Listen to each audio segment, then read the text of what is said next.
Welcome back to the Matter of Facts podcast on the Prepper Broadcasting Network. We talk prepping, guns, and politics every week on iTunes, Stitcher, and Spotify. Go check out our content at mwfpodcast.com on Facebook or Instagram. You can support us via Patreon or by checking out our affiliate partners. I'm your host, Phil Rabalais. Andrew and Nick are on the other side of the mic, and here's your show.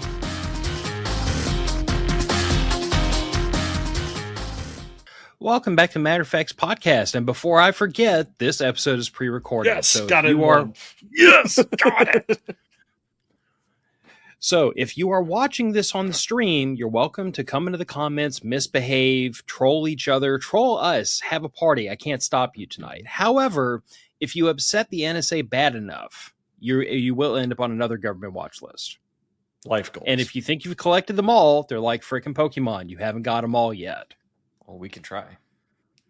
Oh, Nick, I've been trying for like 20 years as a happy little political dissident. I'm confident I haven't found them all yet. True. You don't send money overseas to foreign terrorist organizations. I don't, because the CIA already does that. Why with my tax dollars? And it's not a tax deductible donation. So exactly, make it tax deductible. We'll get on the list. If I'm going to fund regime change, I should at least get a break on my income tax. True. I mean, that just seems reasonable, doesn't it? It does. I mean, come on. We're saving the CIA some money.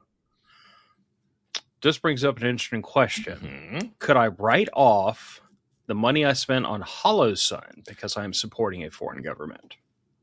Oh, that's a good point. Oh, that's a good point. We might be able to. If we can get a tax write-off figured out for that. Yeah, that could be cool. Oh, but it gets better than that. I mean, the only natively made like optics that I'm aware of are Trijicon. Yes. So Aimpoint is Swedish. Hollow Sun is Chinese. Most of them are Chinese, to be perfectly frank. Well, yeah, even Swamp Fox is made, I think, in Taiwan, isn't it? Yeah. Taiwan with Chinese electronics. Well, and that's the beautiful thing is that so Hollow Sun is actually not a red dot company. They're a laser emitter company. Yeah. So with the exception, I think, really of just Trijicon, like anybody else's stuff you buy, you're buying Hollow Sun emitters because that's where they all come from. A lot of them, anyway. I mean, I'm sure there are some that are made by other companies, but not many. No. At least at the core electronics level. Yeah. Well, I mean, it's like the old joke back in the day: you buy an American car and everything under the hood is freaking made in Japan. Yeah, that does happen a lot. I mean, look. Mass scale of manufacturing. One airbag fits in many, many cars. We found that out the fun way when we had that massive recall of, what was it, 50 million airbags or something like that? Yeah. I actually had an interesting conversation with a coworker today. We were lamenting the fact that someone in my agency got the bright idea to offshore all of our IT resources to another agency with the understanding that I was going to say to a foreign country? No. You can have them, but we still get to use them. And that has not worked out swimmingly because once they got them in their org chart, they figured, well, they're going to work on our priorities first and yours second. That's typically how that happens. Yeah. Yeah. So we had a burgeoning debate about the merits of outsourcing, offshoring versus vertical integration. And I pointed out to him, I'm like, you know what company has vertically integrated? Amazon. You know what company is making money hand over fist? Amazon. Yep. You know what companies are losing their behinds? Everyone that outsourced their shipping departments. Yes. Just think it out loud. I mean, it's absolutely wild. Some of the things that Amazon has done in order to explode their business has been against the core thesis of big businesses for a very long time. But it works. My God, does it work? When it's well organized. Mm-hmm. That's the sticking point, is there are not a whole lot of corporate leaders that are really good at organizing large-scale things. And Amazon has hired most of them, turns out. So before we get to topic, do you want to fill the listeners in on the what prompted the Emperor Palpatine meme that I sent you half an hour ago? Because I think it's a hilarious story, by the way. So for those of you that have been listening to the show for a minute, I have on and off mentioned my desire to acquire a boat. Not for the purpose of making firearms disappear. Correct. I already had a canoe. We've lost that. I've had kayaks. We lost some parts of the kayak. We got most of it back. My garage fits 2 cars. We own 2 cars. Okay, garage is full. So I'm not going to spend, and if any of you have looked at boats, they're expensive as fuck, especially brand new. Do they depreciate? I would imagine rapidly. So. Okay, but not as much as you would think. A 10-year-old Lund is only like $7,000 or $8,000 less than a brand new one. They depreciate way less than cars. They don't get the time on them. They don't get the time on the motor. So it depreciates like a Toyota. Similar, yeah. I would say similar, yeah. Or like a quality built firearm. You know, knock 15% off the top and now you're reasonably used. Until you get to like 20, 25 years old, then they really go down fast. Funny you say that. My dad has a Smith & Wesson Model 39 that I am hoping I wind up inheriting after he's left this more in value. Not only has it appreciated a little bit, but if you, he still has the original purchase receipt from like 1973, I think. That's good paper. And when you look at that amount of money and you adjust it for inflation, it has actually kept up with inflation. So Smith & Wesson's inflation busting? Well, I wouldn't say like plastic fantastics, but like old semi-classic. Because I mean, so like the Smith & Wessons, the 5900 series are kind of sought after because they're really great guns. They are. And the 39 is actually not as desirable because it's the single stack 9mm. But they're so much less common because they were the single stack that it's kind of like the people that want them really do want them. Yeah. And this gun, I mean, it's old, I think 1970s blued finish. It looks like it was cut out of a piece of meteorite, wood grips. Oh, nice. it's a beautiful gun. And I mean, my dad's had it for 50 years. Squeezing the double action trigger on that thing, it feels like a gunsmith has worked it over, but it's just the parts have polished themselves. So it's over 50 years of shooting. Absolutely. I mean, wearing it in is the ideal way to fit that stuff because then it's perfectly aligned and it's perfectly smooth. But you know, back to the garage idea. Back to the garage idea for the boat. That is, I need a second garage or a bigger garage. All right. My property that we live on is at the end of the subdivision that was built back in the 50s and early 60s, late 50s, early 60s. There was a road proposed that would run along my property. Okay. On, call it the east side, along the east side of my property. That road was never built. That road was never dug. It only appears on a single plat map for the subdivision. One plat map. It was pinned, but they never did anything with it since like the subdivision closed. I think the last house was built in 62 or 63, something like that. Since then, the prior owner of the property I live on bought that section of road or acquired it somehow and built a garage on it. That's the garage we're currently using. Right in the middle of this road. Okay. Phil, are you familiar with road easements and how much the setback is from a road for most buildings? It's a little less than the garage in the middle of the road. About 30 feet on either side of the proposed road. Okay. Mm-hmm. Not only is my garage in the middle of the road, and the driveway goes right down the middle of the road, which asphalt in the middle of the road makes sense. County's got no problem with the asphalt in the middle of the road. Mm-hmm. The yard light, the patio, the concrete patio that we have next to the garage,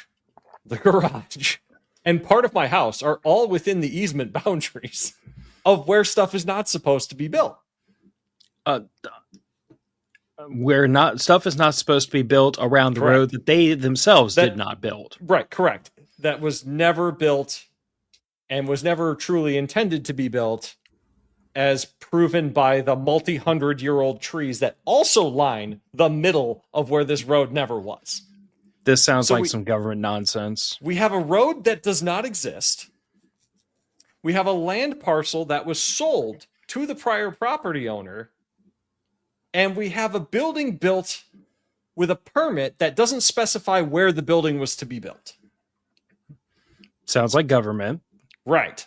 Now, in my county, at that time, you just had to get the permit to build the structure, and they would look at it when it was done. They never measured anything. They didn't check any of it. So when I go to the county with my current plat of survey done by a professional surveyor in this area that has been around for a very long time, excellent surveyors. I know some of the people that work there, great people. It shows my garage, where it is, and they found the pins for the road. So they put them on the plat.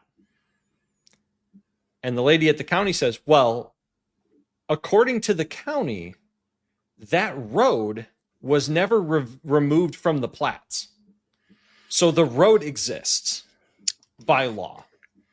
Exists. Exactly. Exists. So they told me, and now this is their words. They said, I'm not a lawyer. You need to get this road plat voided or vacated. Yeah, vacated, I think is the term they use. Yeah. I said, how do you do that? I said, well, typically you would go to the person that platted the subdivision and have them vacate that road. Say, hey, yep, we're never going to build this road. Sign a piece of paper, we're never going to build this road. Great. That guy's been dead for 20 years. As they do. The company has not existed for longer than that. As happens. These things occur. People retire, folks die. So I tell that to the county, and the county planning and zoning board says, well, we don't know what the process would be in order to void that in this case. So I happen to be very lucky, and I live down the road from the township road commissioner, the guy in charge of all the roads in my township. And I call him up because we're friendly neighbors. We stop by and chit chat now and then. And he says, well, that road doesn't exist on the township plats at all. Meaning the person that planned the subdivision submitted the road to the county, did not submit it to the township, which they would have had to do in order to start building the road, which means they never intended to build the road because they never submitted that road plan to the township. Because of that, the township doesn't know if it can void the road. The county cannot void the road because they don't have jurisdiction over township roads. So we get the township supervisor to come out to my property this afternoon. This has all happened since lunchtime today. We get the township supervisor over, and he looks at the plat, looks at my garage, looks at the plat, and says, this is the most retarded shit I've ever seen. There's never going to be a road here. There never would have been a road here. He said, I'm going to have to call around other townships. He said, I'm sorry, I started this job like 5 years ago. This has never happened before. I have to call around to other townships and find out how we void a road that doesn't exist.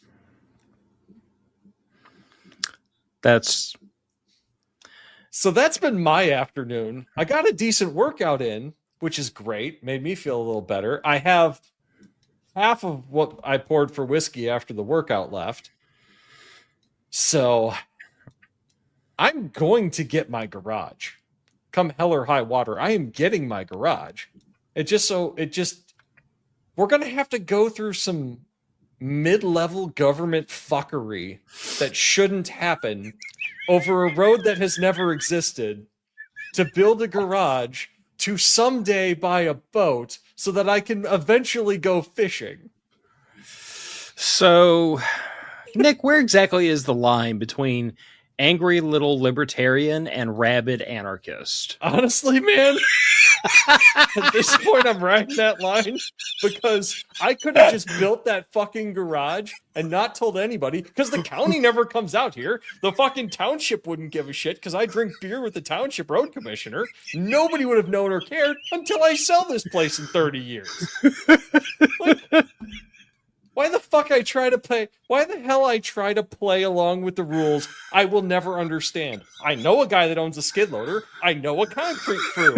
I can make all of this shit happen faster than the county can stop me if I wanted to. Okay, but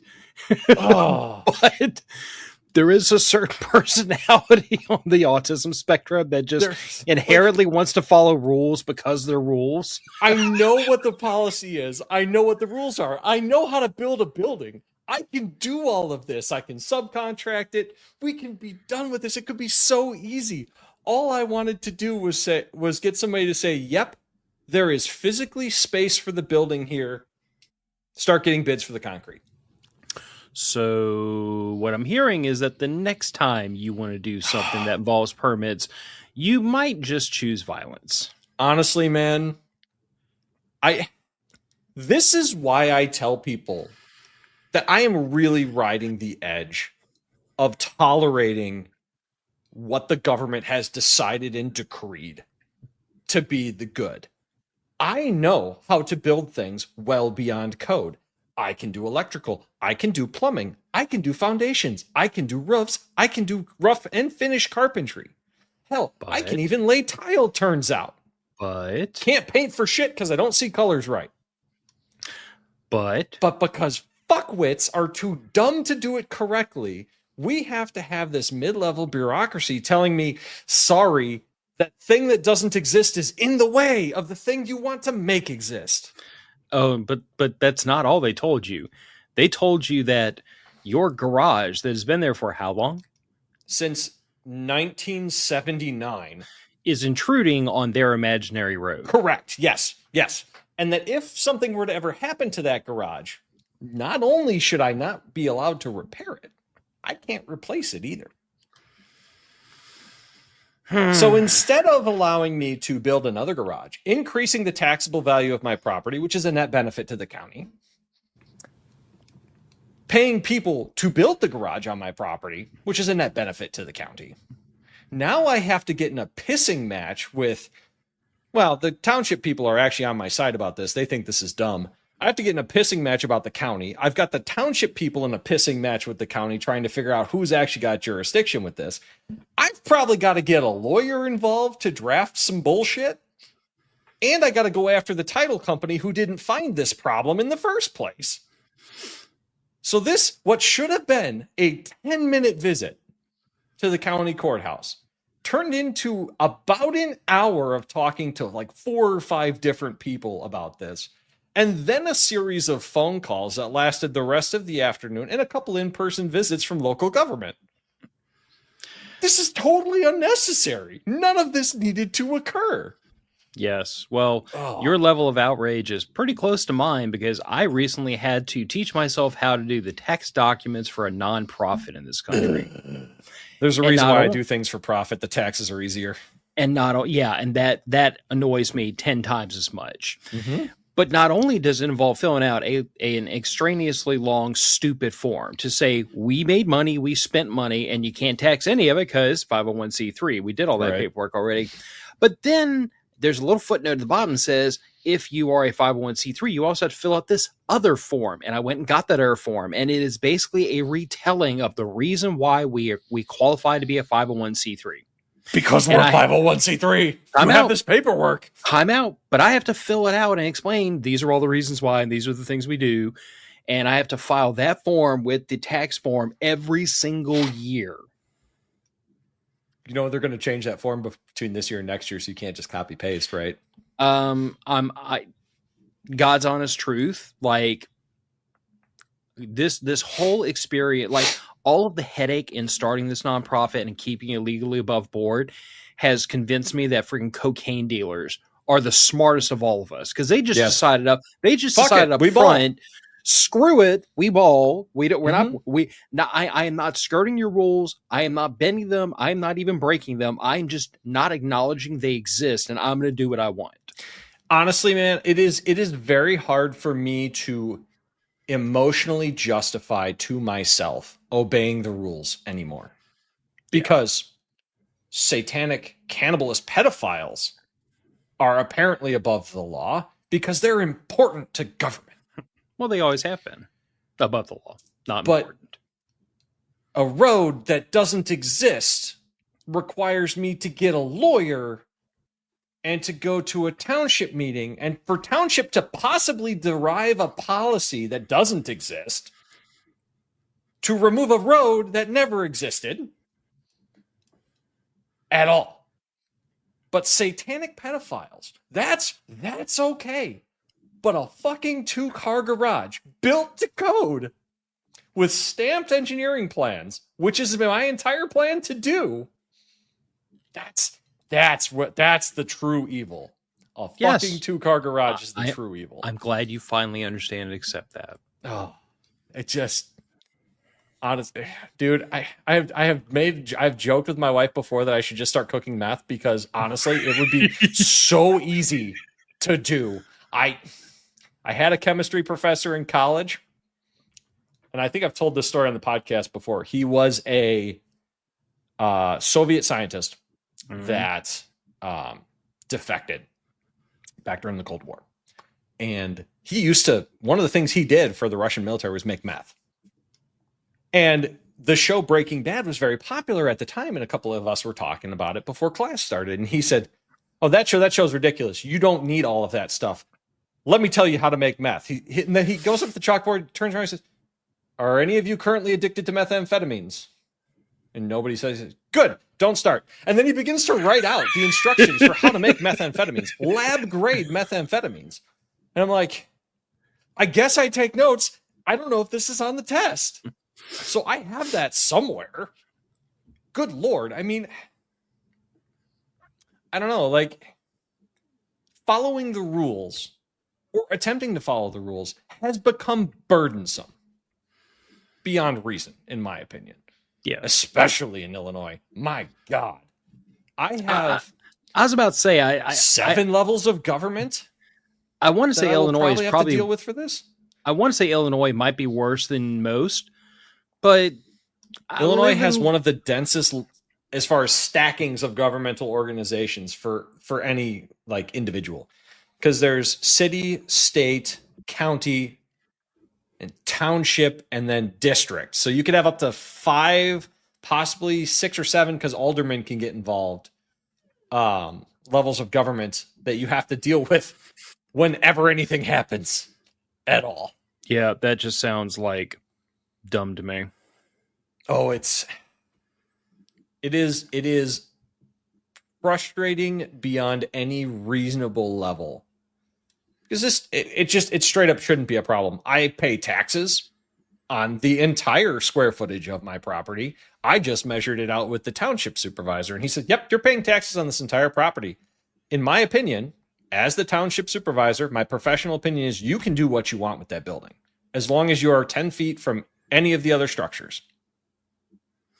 I mean, and it's 15 feet from the property boundary, the extreme property boundary, and not the road one. I mean, you know, my whole end on this, it's like I pay for the property. I should be able to do with the property pretty much what I want up to the moment that I endanger my neighbors. If it's unsafe. Up to the moment I endanger my neighbors. Exactly. I understand easements for the sake of firefighting, for the sake of fire spread and danger to that. I understand having build height limits as far as like aircraft shit goes. I get it. Can't have planes running into buildings. Goes bad for everybody involved. Not cool. But it's a 2-car garage in the middle of my property. No matter how it fell, the only people it's going to hurt is me, my wife, or my dog. Yeah, dangerous. Can't allow that much freedom. I know, right?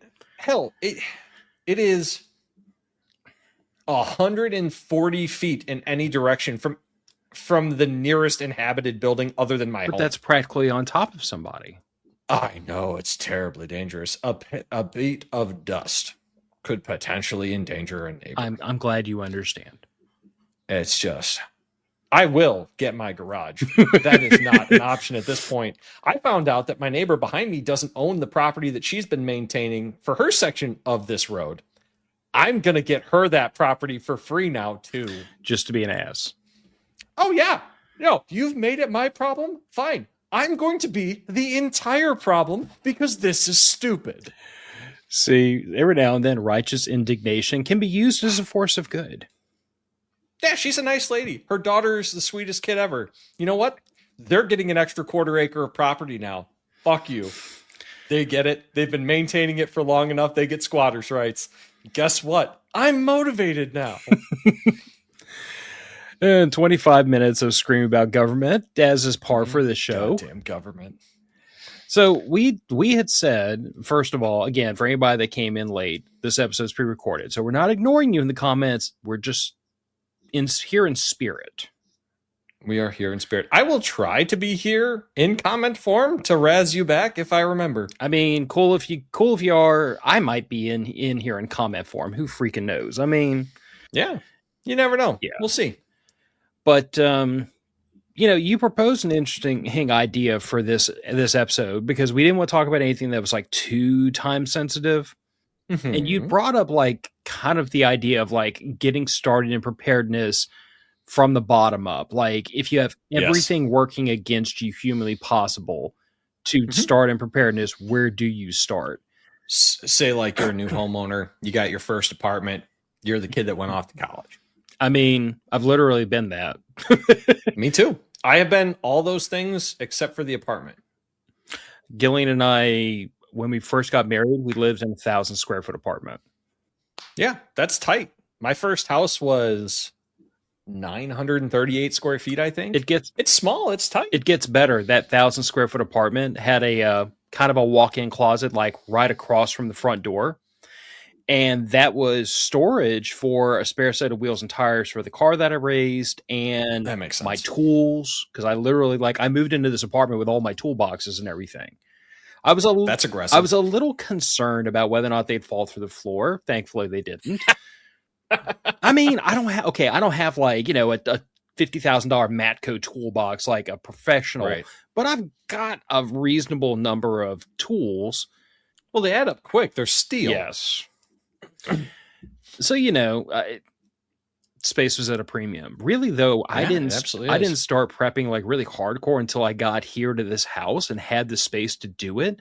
But even in that apartment, like we were doing what we could with what we had. So I think it presents an interesting topic because I've long said that I feel like the people that say I can't prep because I feel like it's kind of a cop out. Because I think sometimes it is, and sometimes it's it's being overwhelmed by the information that's out there. That was my problem when I got started. Because at the time when I got started, let's see, this would have been that's good. 2014, 2015. That's a good question of when. Okay, so 2014, 2015, when you started prepping. That's when I bought my first house. Gillian and I got married in 2008. So that's when we were in that apartment together. I mean, you could argue that on a very basic level, we were prepping then, but we didn't start like really prepping in earnest until we moved in here, which would have been 2011. Do you remember what the online community with regards to prepping was like? In that time period, 2011 to 2015, somewhere around there. Tinfoil hat shit. It was quite wild. If you were not... the zeitgeist of the time was if you were not living on a multi-acre ranch out in the country with sustainable power and a well and growing your own food, you were wrong. There was that aspect of preparedness, and there was also the people that said, like, if you didn't have an underground bunker, you could live at it for the next 6 months. Like that was the two. Then don't bother. That was the two extremes. Was either you you grenade, build a bunker in suburbia, you grenade your entire life as you know it, and you either build a bunker and you're prepped for like World War III Cuban Missile Crisis shit. Or you're prepping for like Little House on the Prairie, living like it's the 18th century again. And there was no middle ground. There was no prep for a week, prep for a month. It really was that extreme at the time. And there might have been there might have been some content creators that were trying to like push. It was limited. Yeah, it was. I was about to say they were definitely the fringe. They were pushing hard from the fringes to say we don't have to do this as an extreme. There can be baby steps, there can be gradual increases, like you do this over time. And I think that's what I struggle with the hardest, not me personally, but like with other people, was they looked at it as if I can't get to this goalpost right now, then preparedness is out of my reach. And I've pointed out to people over the years, I'm like, no. It like I am within our little group of friends, probably moderately prepared compared to most people. Sure. Certainly not the most. I would say so. Certainly not the least. No, absolutely not. But it's still taken years to build this. Oh, it absolutely does. It really, really does. I mean, I remember in particular a YouTube video that I came across, and I'm not gonna knock the content creator because This was the zeitgeist of the time. This was the common knowledge of the time. Their advice was to go to one of the freeze-dried companies and buy between 1 and 5 years of freeze-dried food delivered on a pallet. That's cripplingly expensive. A year at the time, I want to say it was in the neighborhood of like $2,500 for their 1 year food pallet. And when you crunch the numbers on the 1 year, one person. 1 year, one person. And not 2,000 calories a day, I bet. No, it was like 800 to 1,000 calories a day. So starvation. I'm a big boy. Well, I eat more than that. Well, and not to mention, like, we've talked about this whenever we have a talk about like food prepping. Like, if we end up in that situation, as much as I don't think it's like the first thing you should be preparing for, but if we end up in the situation where like the power grid goes out, it's never coming back on. Right. You are going technically possible. You are going to burn so many goddamn calories because everything you do is going to be a lot harder than it used to be. There will be no like push a button on a microwave and food comes out of it. Everything gets harder. And this is like the reason why I enjoy camping, because when you're camping, yeah, I mean, you go out there, you have your food, you have your fridge, you have your jacket, you have all that stuff, whatever you bring to camping. You're in like, it's not exactly like living like Mad Max, but it's still a good analog for preparedness because everything's harder. Everything takes longer. The simple act of making breakfast now involves setting up a stove, pulling out all your stuff, cooking, boiling water to make the coffee. The camp chores are not just take it to a sink and then wash everything out, put it in the dishwasher. Everything takes longer and everything takes more work, which means it's good practice. But that means that whole 2,000 calories a day is a baseline now because you're going to burn a lot more than that. I think if I recall correctly, last time I saw a statistic on it, your average like through hiker goes through like 4,000 or 5,000 calories a day. I wouldn't even begin to know off the top of my head, but I know that after a Hurricane Ida, I mean, dude, we were eating like we were starving. And we don't understand. We had plenty of food, but we were like the first day afterwards, we didn't really eat much because it had been a wild night. Nobody had slept well. We were kind of just like, nobody was hungry. You were stressed out. But the next day, when my in-laws showed up and we got in that front yard, started running chainsaws and hauling brush, we ate like we were starving for the next 3 days because we were burning ourselves down. We were busting our butts. Yeah, you absolutely are. But, you know, I think that was extremely disheartening for me trying to get into preparedness. Yeah. Well, not so much information overload, but the bar being set so absurdly high. And the only focus being on, and this is why I attempted to join a couple of different mutual assistance groups, preparedness groups at the time. And why I ended up falling in with a militia group for a little while. Because the preparedness focus groups were, okay, everybody needs to be working towards getting their properties ready to sell. We're all going to buy a large communal property. We need to find a doctor. We need to find a dentist. We need to find yada, yada, yada. We need to get farmers. We need to get enough young people into the group for labor to do manual farming, which I don't know if you've ever tried to do manual farming at scale, Phil. I haven't. It's horrible. It doesn't look fun.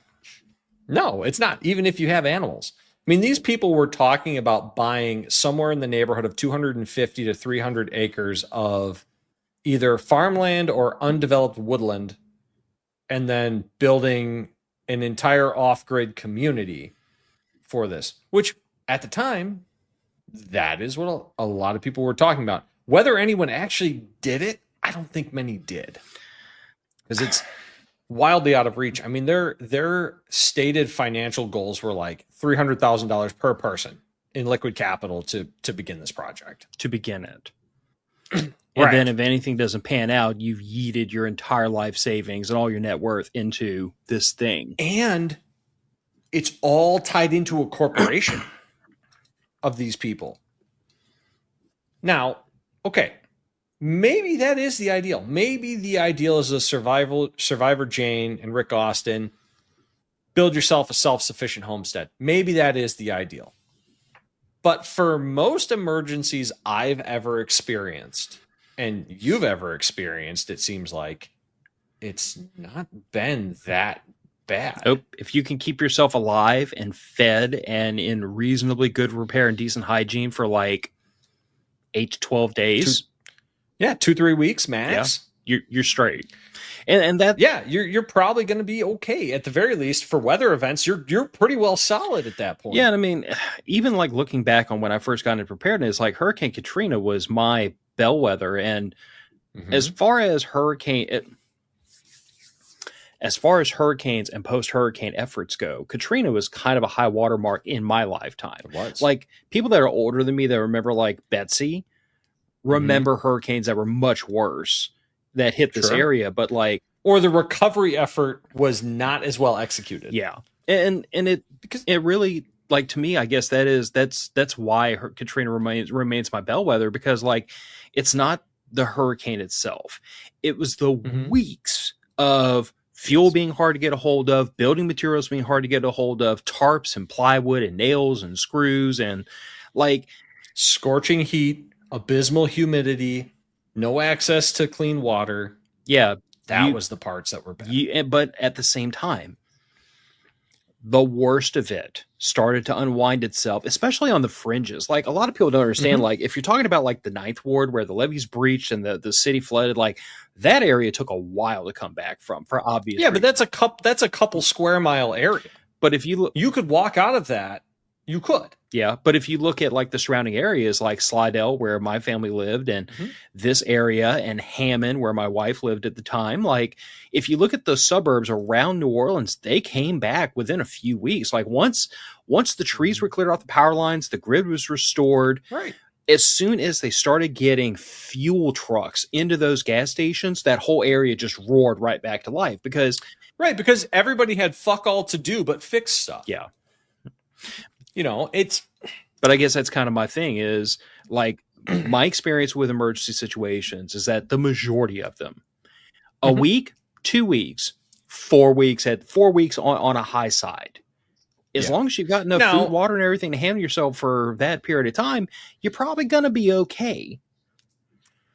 That's why for people in my personal life, and I've advocated it on this podcast as well, I think 3 months, if you can do 3 months, you've covered yourself for 99.999% of whatever could happen. Yeah. If you can cover yourself for a month, you're probably set for 95% of what's ever going to happen. Yeah. And I think that's what I've tried to impress upon people that just get started in preparedness is like, if you're long-term outset, like you're prepared to do like Stewart and spend the next 30 years bearing in mind that like Stewart is nearing retirement age. And he's been into this lifestyle since I believe he was a late teenager. Yep. So that's what I remember him saying. He's literally, we need to get him on here. I've said that a few times, but like I will harass him. He's been into preparedness as long as I've been alive, since 1980 freaking 2. Yeah. And if you want to take that long lens and say, my eventual goal is to be able to just like nail my front and back door shut and live in this home out of what I have put away for a year, cool. But you don't have to get to a year to have achieved something meaningful. I would agree. If you can get to 2 weeks, you've achieved an exceptionally meaningful resiliency. If you can get to 3 weeks, you just covered 90% of your emergencies. Yep. When it snowed down here, and I understand 8 inches of snow is hilarious to most y'all. 8 inches of snow, and we're doing burnouts and donuts in the Walmart parking lot, but 8 inches of snow in New Orleans. I know you have no. Is literally the apocalypse. You have no it's literally the apocalypse. Yeah. The whole southern half of the state shut down and rightly so. Yeah, but here's the thing of it: as long as we could have kept ourselves fed and warm without going to the grocery store without problems for the next 3 days, that problem's going to unwind itself. Because it melted. It all went away. And if the power had gone out, as long as we had a method to keep the house warm, keep the pipes from freezing, keep ourselves fed. Fortunately, we're in a situation where we have gas service to the house. So like we're going to run the stove. We're going to run the fireplace. Like we're going to be fine. Yeah, it's going to be uncomfortable. Yeah. But you'll sort it out. It's basically just winter camping. Which my family also doesn't do. That's understandable. I've been winter camping more than a few times, and it can get rough. It can get rough. I think the coldest I've ever had this family on a camping trip, it was like high 40s, and my marriage was threatened. When I was in Scouts, we had a kid that moved up from Florida and joined our trip. Oh, that poor bastard. I was in middle school, and he came up. He moved in December. Oof. And in February, we did our winter camp out. The first day we got there, it was like 28, and we got 12 and a half inches of snow. The next day, the cold front came through, and it dropped down to negative 11. Oh, God. And blowing wind. And we were there from Friday night to Sunday morning. Y'all took pity on the poor bastard, right? Oh, we did. We piled everything we could on top of that kid. His winter jacket that his parents bought him was what I would call like a light fall jacket around here. He just wasn't ready for it. He wasn't ready for it. They had no concept of how cold it was going to be.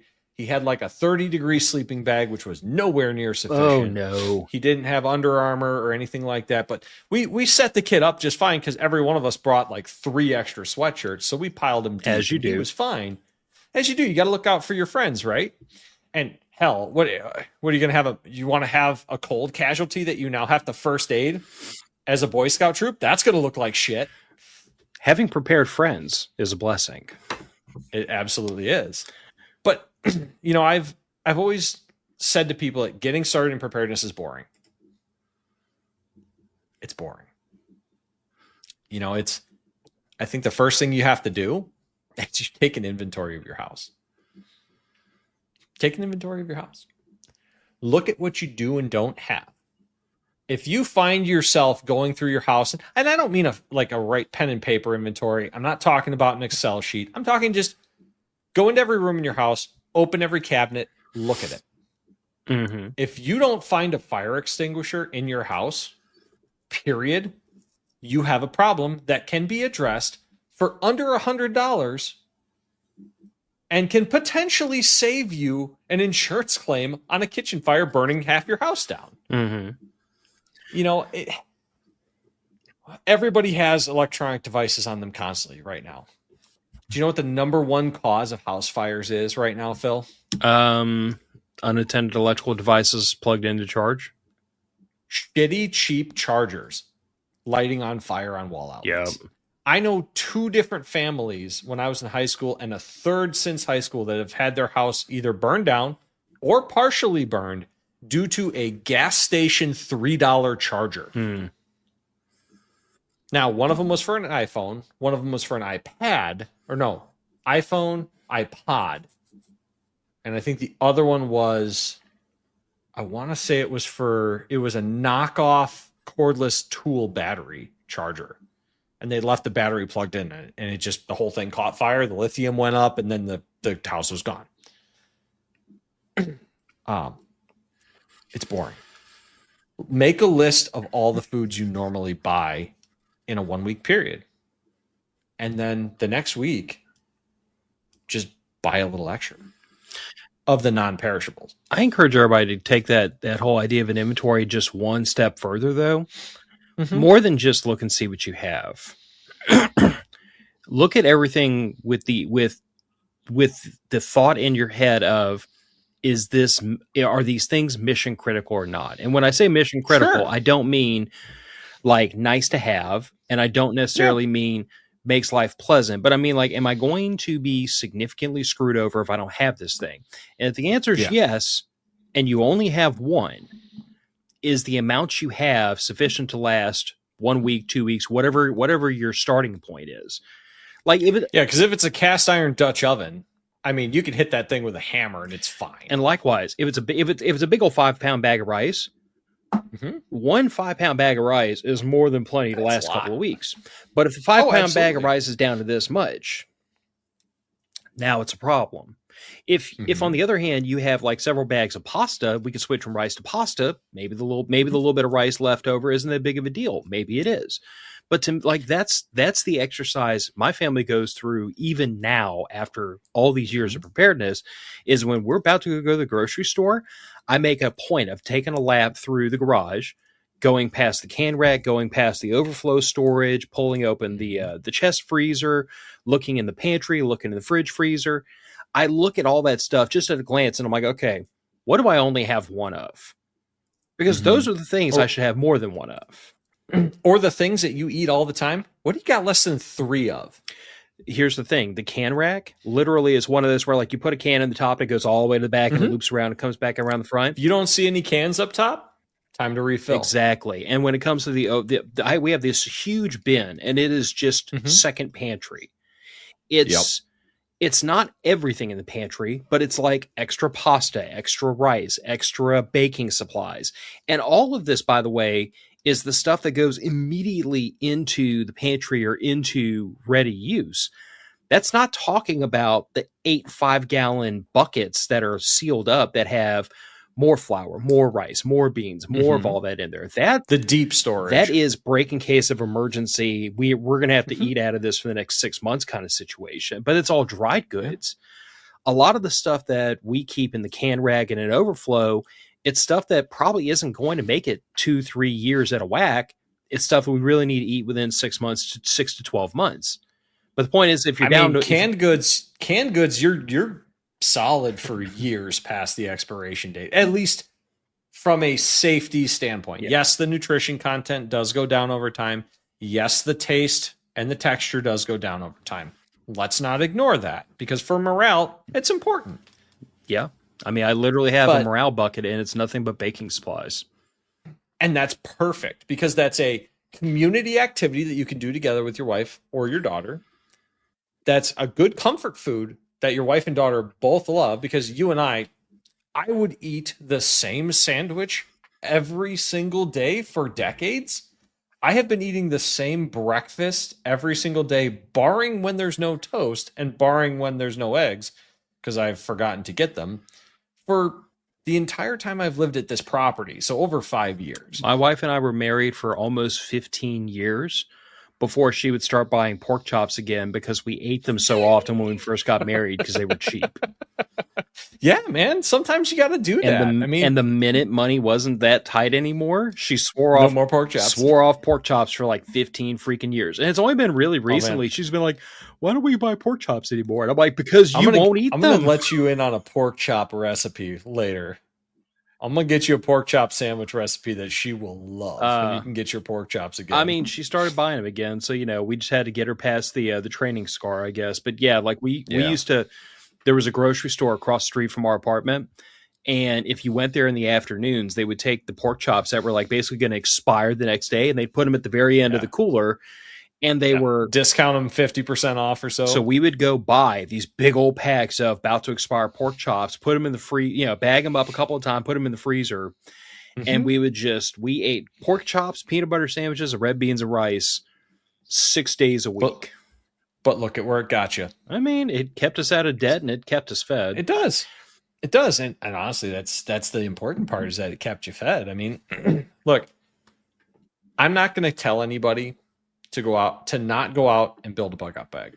No, I'm not going to tell them not to buy tactical gear, because I have plenty of it. I have spares. I have more than I probably should. As I sit here, and there's an old plate carrier belt over there, a new plate carrier and belt here behind me, and apothecary med bag back there, and there's MERS over there, and then there's I have a 64 gun safe that is very full of random tactical shit. Yes. Like I have plenty of it. It's fun. But, and this is a big but, you're not going to need it in a 3-day emergency, in a 1-week emergency, probably not even in a 2-week emergency, unless there's looting.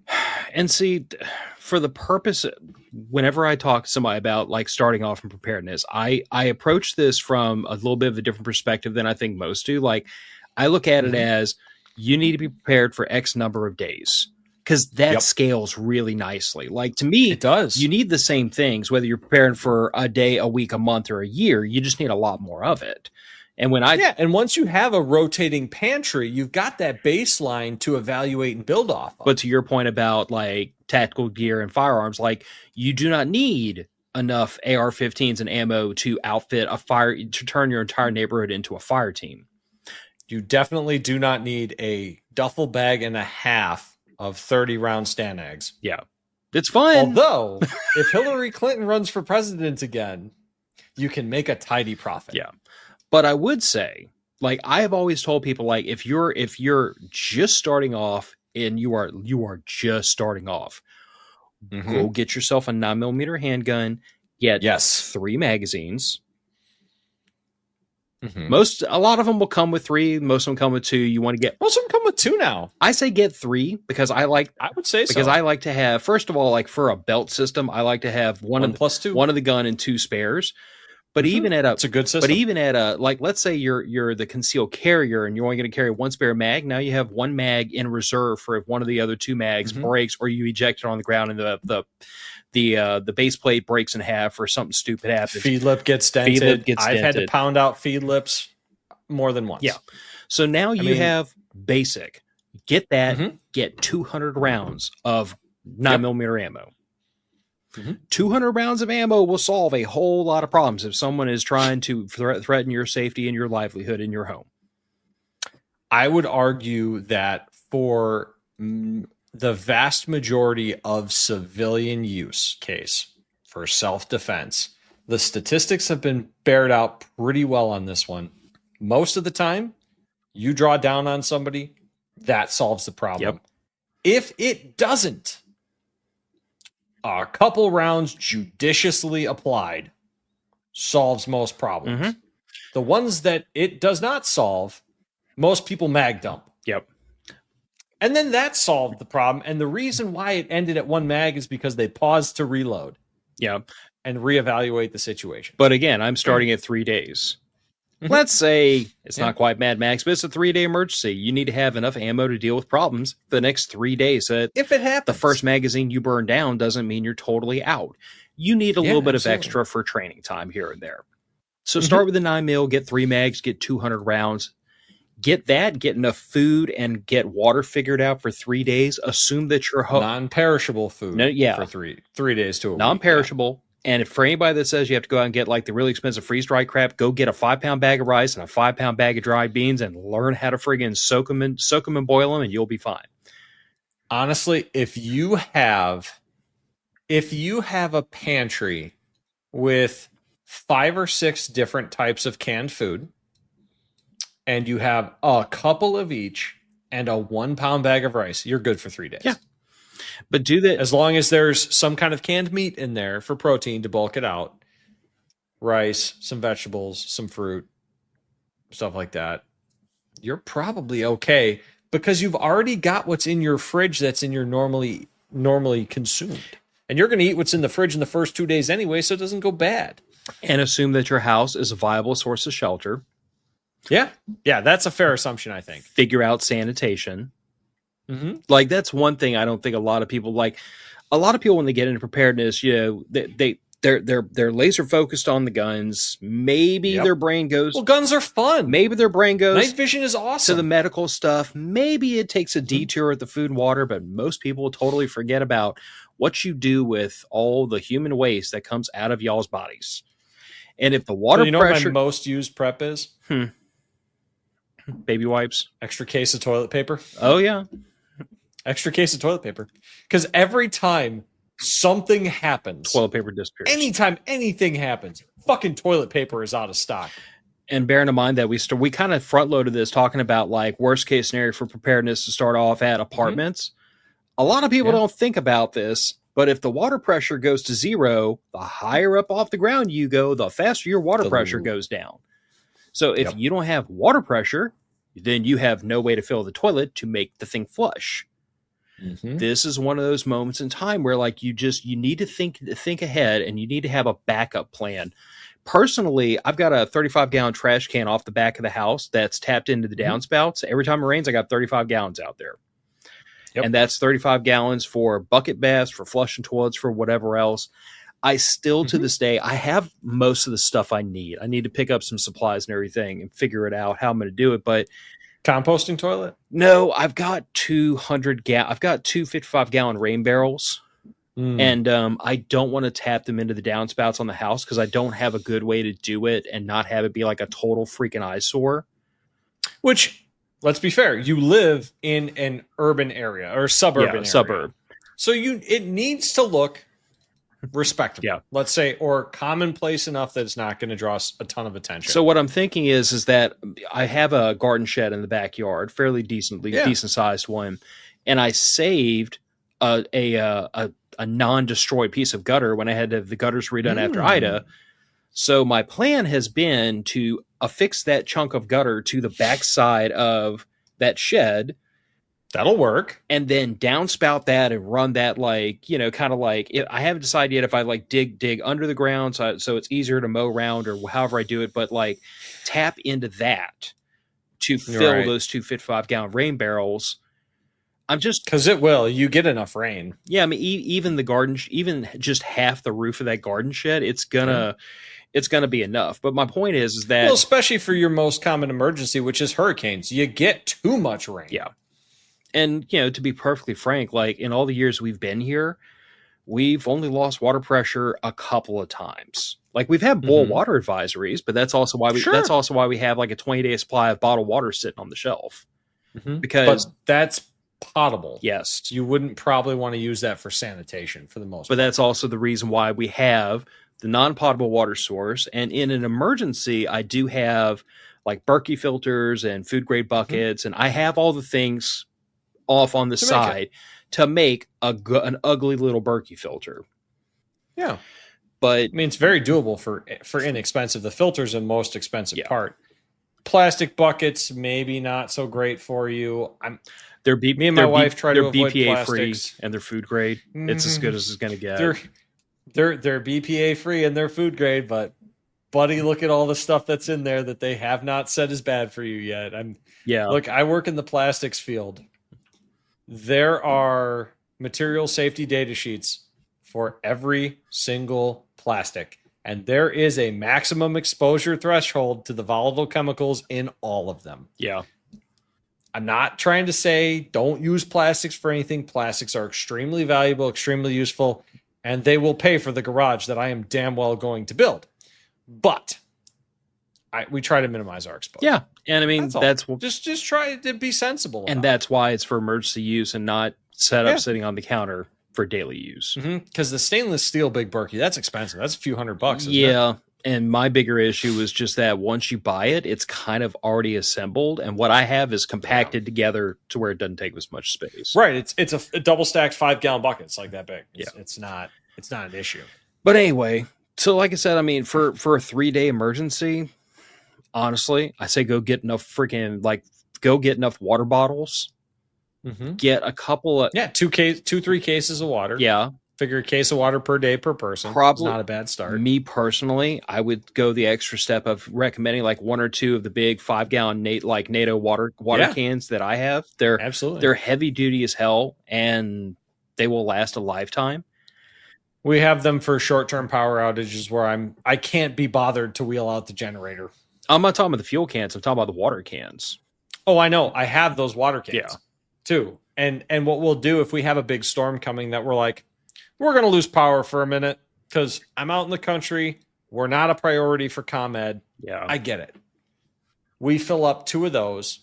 And at the very least, we can flush the toilets like 5 or 6 times per can. Yep. And that's 10 flushes of the toilet, plus there's 3 toilets with 1 flush each in there already in the house. That's a lot of pooping. And worst come to worst, I mean, if you absolutely have to use one for sanitation, jump in the shower and get your significant other to spritz over the top of you. I mean, honestly, the day after Ida, when we were working out in the yard, that's what we were doing. We would take a 5-gallon bucket of water into the shower with us and just give ourselves a bucket bath. Yeah, that works. I mean, a rag and a shallow bowl of somewhat warm water. Yep. That was how it was done for a very long time. Yeah, you're probably still going to smell bad. Suck it up. It's going to be probably a few days to a couple weeks. I mean, frankly, that's how we used to do field sanitation in the Army, and it wasn't that long ago. You learn still really do it that way out on maneuver. Yeah. So if we're talking about like basic amounts, food, water, sanitation, get a thing of wet wipes. I don't care if you smell. Very useful. I don't care if you smell like a baby. They just, especially if you're grimy and grungy and sanitate, you're already struggling with sanitation. Baby wipes just make things go so much nicer. You know what's the king of that? The unscented baby wipe. Ah, yes. Because nothing smells worse than a dude that's been out in the woods for 3 days and then the baby wipe smell on top of stank ass. Yeah. It's bad. It's just, I don't know what it is about that particular smell combined with swamp ass. It's nauseating. It is. The unscented ones cost the exact same. Get them. Yeah. You will thank me later. Hopefully. But once you've covered food, water, sanitation, basic self-preservation, like a little bit of medical. A little bit of medical. And here's the thing.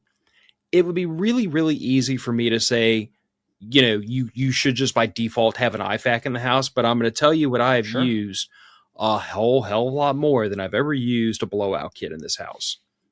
Band-Aids, alcohol prep pads, and like gauze and medical tape. Ibuprofen, acetaminophen, and your favorite antidiarrheal. Benadryl. Benadryl's a good one. Benadryl. I actually have a box of Imodium. Actually, no, I have the little tubes of Dramamine. Yeah. So I take those, and then I take Imodium. You know how Imodium comes in? It's like the huge card, the little tiny the pills grid, in the grid cell pack. So I take scissors and I cut very, very carefully around those so that like I turn that big old huge blister pack into just barely enough to keep the pill contained, and I put those in a tube with Dramamine. Oh, that's a great idea. Because here's the thing. If, let's say, you are violently ill and you're having a case of upchucks and downchucks at the same time, everyone's lived through that at least once. It's not pretty. Especially when the power's out. A double dose of Dramamine, not always, but usually, will arrest the throwing up. It will at the very least minimize it. It may not on the level of like... what's the prescription stuff? Ondansetron. Oh yeah. My wife was given that for something I think she was given Dramamine for that. Yeah, there's a prescription stuff, and it's escaped me right this minute. But 2 Dramamine isn't quite to that level, but it's pretty close. And if you pair that up with an Imodium, it will stop the upchucks and the downchucks. Or at a minimum, it'll minimize it. So, like, I actually keep that in my work bag because if I'm an hour away from home and I become violently ill... The last thing you need when you're on the freeway. Yes. Everybody's been there, too, man. Anybody that's been on a road trip and eaten bad food from whatever restaurant has been there. Yeah. The gas station sushi was ill-advised and will have its revenge. Honestly, though, if it's a Casey's, the gas station sushi's probably safe. More than likely. We don't have Casey's around here. I'm just saying, their food is very good. Yeah. Would eat. Around here, it's the gas station fried chicken, which sounds like an awful idea to anybody that has never been to the Deep South. Dude, I would trust anyone from the Deep South with fried chicken. That just sounds like a recipe for a great time. I mean, bear in mind that Popeye's chicken is originally from New Orleans. It is, isn't it? Yes. The franchise was started by Al Copeland himself before he started the Al Copeland restaurants and Cheesecake Bistro. Cheesecake Bistro? Or Cheesecake Factory, I forget. Anyway. Something with cheesecake. Yeah.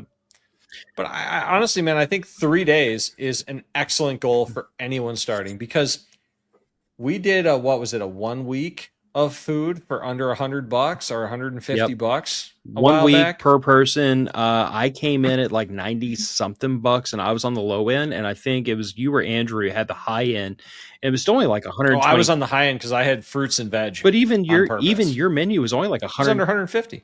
I thought it was closer to like 128 or something like that, or 125. Could have been. I mean, canned fruits and vegetables at Sam's Club is not that expensive. Yeah, it was perfectly reasonable, but more than just reasonable cost-wise to put all these things together, the amount of space we're talking about taking up is not that much. You're talking about... I figured it out, it was less than 3 cubic feet. For the food, but also add in, 200 rounds of ammo, less than half a shoebox. Yeah. Bulk pack. The water, smaller than your box. A 3-day supply of bottled water, that's going to take up a little bit of space, but still not. You're looking at a few cases of water. Yeah. If you go the least convenient route for storage. A box of like Band-Aids and your basic medical stuff. Most of that stuff is probably already in your in your bathroom. And what I have underneath my sink is literally just like it's one of those like collapsing fabric containers. And it's just filled to the brim with extra Band-Aids, like bulk packs of stuff, because I'm looking at it as not prepping for 3 days, but like if, let's say, you just can't buy Band-Aids at the store anymore. Like, society hasn't shut down, but you just got some supply chain disruption, which we have seen recently. And it pays to have over-the-counters and Band-Aids and toilet paper and things like that on standby. But Phil, do you have REI near you? We have a Massey's Outfitters, which is kind of like REI. It's like a slightly rebranded REI. Yeah. All right. Nationwide, here's what I want you guys to do. If you do not have an IFAC in your house, if you don't know what to put in one, and you don't feel like doing the research, North American Medical, excellent source. Skinny Medic, excellent source. Oh, Skinny Medic store is Medical Outfitters, I think. Medical Outfitters. Thank you. I forgot what the name of it was. Refuge Medical. That's Refuge Medical. That's excellent source. Yeah, Bear's a great resource. Dark Angel's great. But my point is, go to an Outfitters like an REI or a Cabela's or a Bass Pro or whatever you've got, and find a store employee and say like, hey, I need a medical kit for a 2-week backpacking trip. It's going to be yay big. Get 2 of them. And you'll have some trauma care. You'll have your basic wound care. You'll probably have some tweezers. You'll probably have a splint. You'll probably have a few other things in there that would be useful for most common injuries in hiking, which are also a lot of the most common injuries you get dicking around in your house when you're doing yard work. Yeah. It's an easy place to get it, and it doesn't have as high of a markup as some of the emergency stores like you see. Some of like the stuff branded for preparedness on Amazon or at Walmart. Unfortunately, like you and I have talked about the night vision tax. Yeah. And there's a huge tax. And the preparedness tax is massive. The preparedness tax, the Second Amendment tax, the tactical tax. Yeah. I mean, and there will be some markup involved even at something like an REI or a camping place. But if you're truly getting started and you don't know where to start and you're not prepared to do your own research, you could do worse. And the thing of it is that you could do way worse. Once you get that kit and you can say, this is baseline, this is the stuff that's in this kit, now you can go get extra. I do most of my medical prepping out of our local drugstore, because believe it or not, our local Walmart has shelves full of all the various gauze and ab pads and trauma pads, and they even have the bulk boxes, the Cellulox stuff, and bulk boxes of rolls of Coban. Oh yeah. Dude, Coban is amazing for so many things. Oh dude, I mean, it's great for field repairs or holding stuff together in a pinch. I mean, it does all kinds of things. But I guess holding a screwdriver to your arm while you're in a terrible position and you cannot drop that screwdriver, great idea. Yeah. Wrap that shit with Coban, good to go. But all that to say, like, you can get off the beaten path and you can get first of all 99% of the stuff locally to you. Yeah. There is a gun store within a reasonable distance of you. There is a grocery store. There is a drugstore. You don't have to go get the preparedness stuff. And you definitely don't have to go get the current best version of a 9mm handgun. No. I'm going to tell you that if you go to a gun store and you literally like walk in and ask them, do you have anything that's police trade-in? Yep. It will be. They'll probably have one or two. It will be carried often, fired minimally, and it will have more holster wear than wear on the internals. It probably will. I mean, very rarely do you run into a cop that shoots as much as like you or I do. even now, as limited as my shooting has come down to. Yeah. But honestly, like, I don't personally see the barriers that have been advertised to me about preparedness. And a lot of it's also because like the community itself has changed. Like there are more, it has. There are more. When I started this podcast 10 years ago, I have to keep reminding myself it's been 10 freaking years podcasting. Jesus Christ in heaven. Phil, do you want to know which episode of yours got me into your show? Oh, I'm curious because I've never asked. It was called Prepping in the Suburbs. No shit.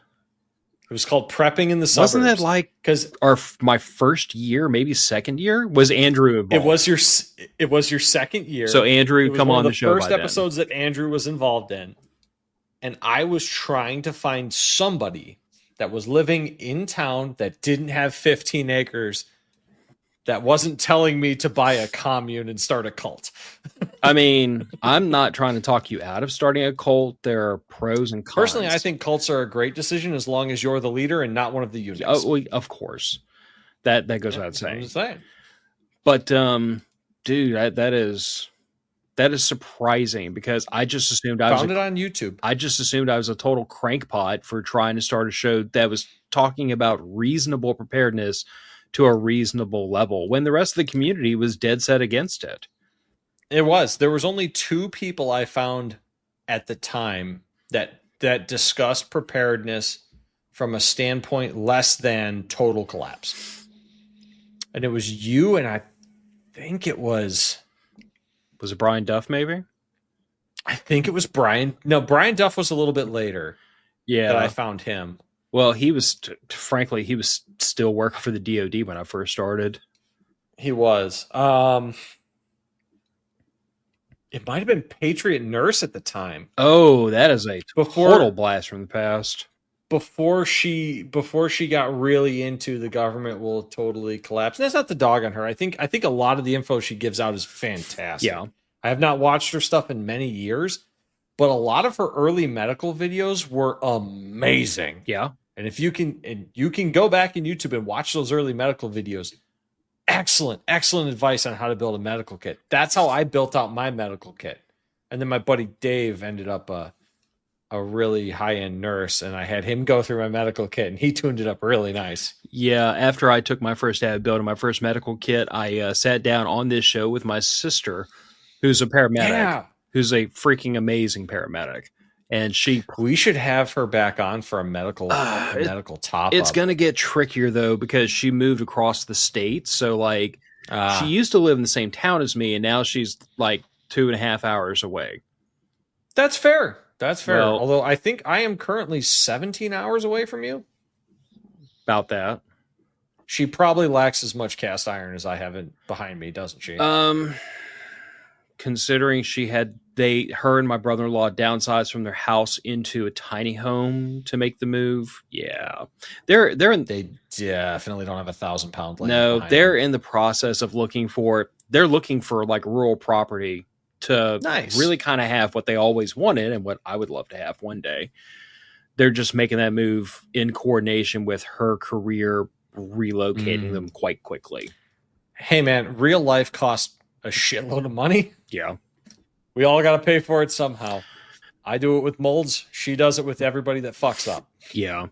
But I mean, in all honesty, I feel like that was something that made the show kind of an odd duck when we first started out, was just this idea that like preparedness. I mean, the title of the show is From Zero to Hero.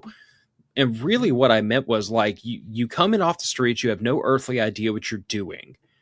And I think the perception is that you have to go to Mad Max all in one jump. Like if you're not Burt Gummer levels of prepared, there's no point in even trying. And I've always pushed back against that so hard because that was an actual sentiment put out by a number of big content creators back in the day. And that I am so glad has gone away. Well, you say it's gone away. I actually, the last year, has it not? The last year I went to prepper camp, I was literally talking with a, so I don't know if you remember, you haven't been to prepper camp.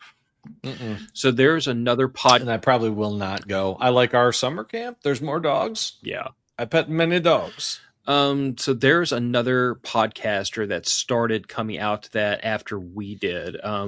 It's Doomsday Podcast. I don't think I've actually listened to that one. Should I?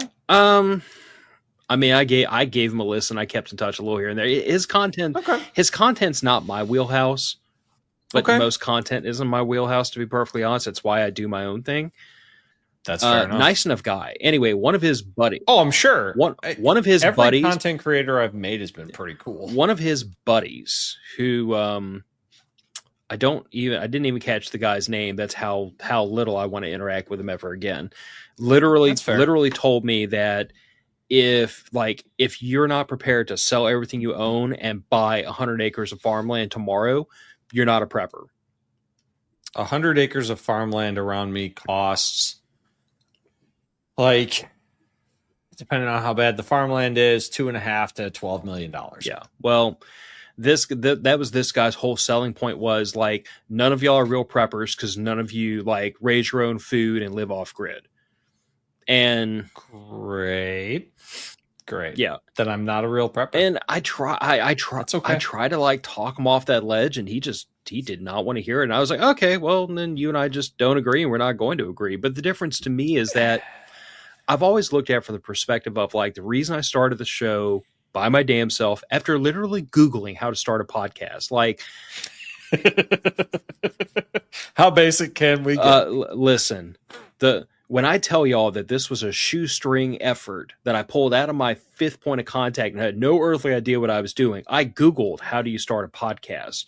Maybe that is like endemic of the generation I'm from, where everything's on the internet if you just look it up. But I had no earthly idea what to do or how to do this or how any of this worked, and or even how to post it. I mean, it's not something you're born knowing. No. You got to learn somewhere. But after researching it and figuring out how to do it and just starting with no earthly idea whether or not I was going to be successful or not, I started from the perspective of there's someone out there who's going to be screwed if they don't get this, not even the information, because the information was out there. I honestly feel like most people just needed the nudge. Like they needed to be told you don't have to be, Farmer Brown living off grid. You don't have to be Burt Gummer. You don't have to live in a bunker. You do not have to do any of those things. They need to be told that Honda inverter generator that's going to run your fridge, that's a hell of a good start. Yes, they need to be told that the jackery and the solar panels that you bought for going camping because you like to run a 12-volt fridge is in fact a preparedness item. They have to be told that you don't need enough rifles to equip the whole street. You probably just need one rifle and like a combat load of magazines and maybe some web gear to carry the magazines. And even that is more than entry-level preparedness. I would say I really feel like entry-level pistol, holster, 3 mags. Yes. But that's a great place to be. But I feel like people had to be told that was the entry level. The entry level is not Burt Gummer. The entry level is something much more reasonable and much more mundane and much more everyday. People had to be told that all the old hands of preparedness, while their idea of preparedness wasn't wrong, it was not a baseline. It was not required. It can be an end goal. It can be an end goal. Hell, it could be a beginning goal, but it's not. There is no 0 or 100. It's 0 to 100. And I've always told people how far you take your preparedness journey is an individual decision. I will probably never take mine beyond 3 to 6 months. I still put away in a retirement account and I still take my family on vacations because there is that perspective that says the world is going to end. We have to get ready for it. Every cent we have spare goes into preparedness. That's fine. I will be divorced if I try to do that. Most people will. I would be depressed if I tried to do that. Because honestly, man, every couple of years, I love going to the Smoky Mountains and just dicking around on the trails. Years ago, I do. Andrew and I were having a discussion about money. It was probably one of our annual finance episodes. And he was kind of weighing out the benefits of like, do I clamp down super hard on my finances so I can put more away for retirement or pay off my student debts faster? And like, I really want this new gun. I really want to go on that vacation. I want to do these things. Yeah. But if I don't do the things, I can put the money towards my debt faster. And what I'd always told Andrew was, I'm like, it's not a question of do I do this or this 100%. It's what balance point makes sense for you. Like if you want to take the vacation, take the vacation. Just do it knowing that the opportunity cost for taking that $2,000 vacation is I don't pay off $2,000 of debt. For fuck's sake, if I find out one of you is paying for a vacation on a goddamn credit card, I will harass you in person or online, whichever is more convenient. If I find out that one of you is financing extraneous, non-life-threatening things on credit cards at current interest rates, I will cry. And then scream. For fuck's sake, a $2,000 vacation, there's 52 weeks in a year. I'm going to do that math because I am... While you're doing the math... I've caught a decent buzz. While you're doing the math, do you know what the percentage of people is last year who were financing a vacation that had not paid off the finance vacation from the previous year? Please tell me it's not more than 10%. It was 36%. Oh, for fuck's sake. I've not had enough to drink for this. 36% of families were financing a second summer vacation that hadn't paid off the one from the previous year. Phil, you want to know how much you have to set aside every week this year to take a $2,000 vacation next year? $2,000, 52 weeks in a year is like $40. $38.46. $38.46. So $39. Put $39 away this year. Every week, you can take a $2,000 vacation. Hell, you could... For under $75 a year, you can take a $4,000 vacation every year if you just don't do it the first year. I'll do you one better than that. You could put away $50 a week, and now you have some slack for when bills get tight, like around Christmas or birthdays or holidays and things like that. $50 a week. Yes. That's where it starts. And, I mean, I got into an argument at one point on Reddit with someone, and I realize arguing with people on Reddit is like punching children. Wait a second. There's no good outcome here. So you're not that old, but that is this is an old man screams at sky moment. You were arguing with people on Reddit? Oh, I was over finances. And I was subbed to a financial advice subreddit at one point. Okay, because I was trying to better myself. And one of the people on there he made $150,000 a year. He had like $250,000 in debt, and he was paycheck to paycheck. Wait. $250,000 in debt. Yes. I'm hoping something of that is a mortgage. None of it was a mortgage. So we're talking like student loans. 3 cars, an apartment, and 2 people's student loans. Oh. 2 adult drivers, 3 cars. Was he seeking financial advice or giving financial advice? Both. Okay. At different times. No one, listen to me, Lindas. If you take financial advice from a person who has more non-mortgage debt than they make in a year, you should slap yourself hard. You really, really should. I mean... Like, my God. And the thing I advocated for that started this argument, that attracted this person to shit on my argument, was that if you cannot, at the end of the week, put $50 in a savings account, after your bills are paid, at the end of every week, $50. Time to sell something. You have either A, had some terrible luck, which can happen with medical things. It can. This stuff happens. You might lose your job. Bad shit happens to good people all the time. But if you are gainfully employed in a career track and you've not had some kind of like catastrophic thing happen very recently and you can't put $50 away at the end of every week, you need to reevaluate your lifestyle. There is something in your lifestyle you're overspending on. And this guy, with 3 cars, making $150,000 a year with $250,000 in debt, decided that I was the idiot because some people are living paycheck to paycheck just like him. Nick, What have I told you about playing chess with pigeons? Oh, I know. But I had probably fired off that $50 a week comment while pooping at work.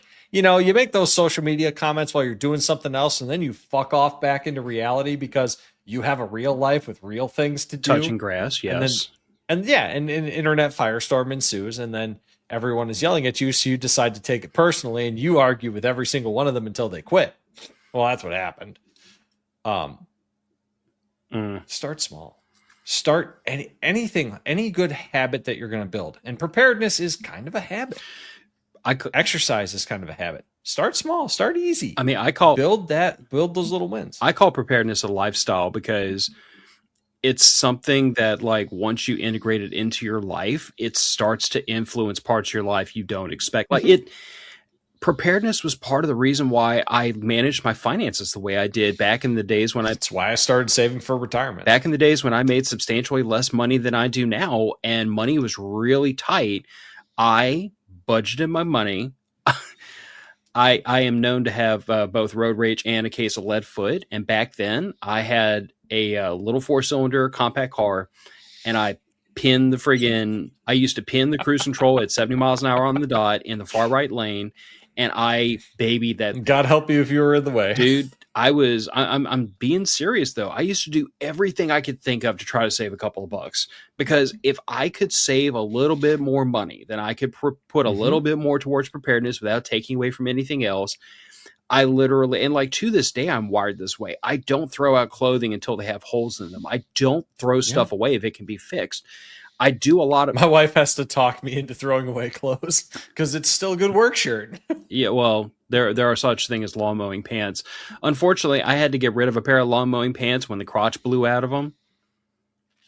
Because look, do you own a staple gun? Yes. Those pants are still fine for one more mow. You can staple that shit together and get back on the mower. Nick, the reason why the crotch blew out was because so much sweat and friction had worn the fabric between my thighs so thin that, like, literally the act of pulling them up caused them to just disintegrate. You know what really helped my pants last longer? I dropped 60 pounds. Yeah, well, these have been my lawn mowing pants for like 4 years. Oh, I believe that. And that was lawn mowing pants when they were no longer serviceable for, go to work pants. Yeah. Yeah. Those are 8-year pants. Yeah. As it should be.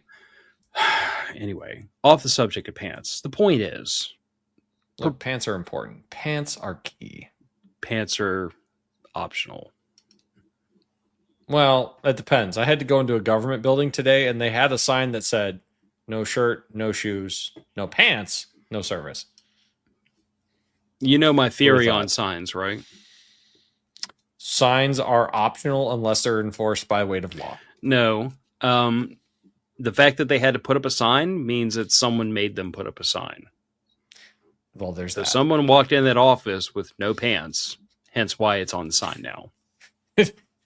Knowing some of the people in my county that would have been coming to court in that courthouse. Believable. The pants sign was necessary. Yeah. I don't know. Like, that's my whole spiel on, like, preparedness. If you're starting out dirt ass poor, living in an apartment, you don't have farmland, and you don't have, a gun safe full of tactical gear, that's fine. It doesn't matter. The point is probably most of us. Yeah. Because the truth of the matter is, like, most of us live in an apartment or we live in the suburbs. If we're fortunate, we live on the outside of town where we have at least a few less layers of governmental bullcrap to deal with.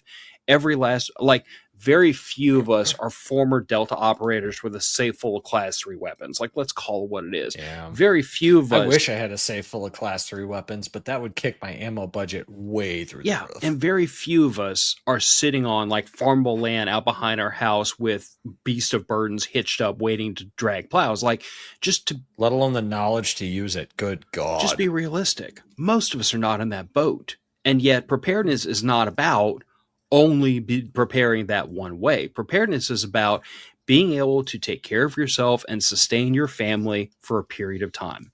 Whether that period of time is 3 days or 3 weeks or 3 months or 3 years or 30 years is totally up to what level you think is appropriate.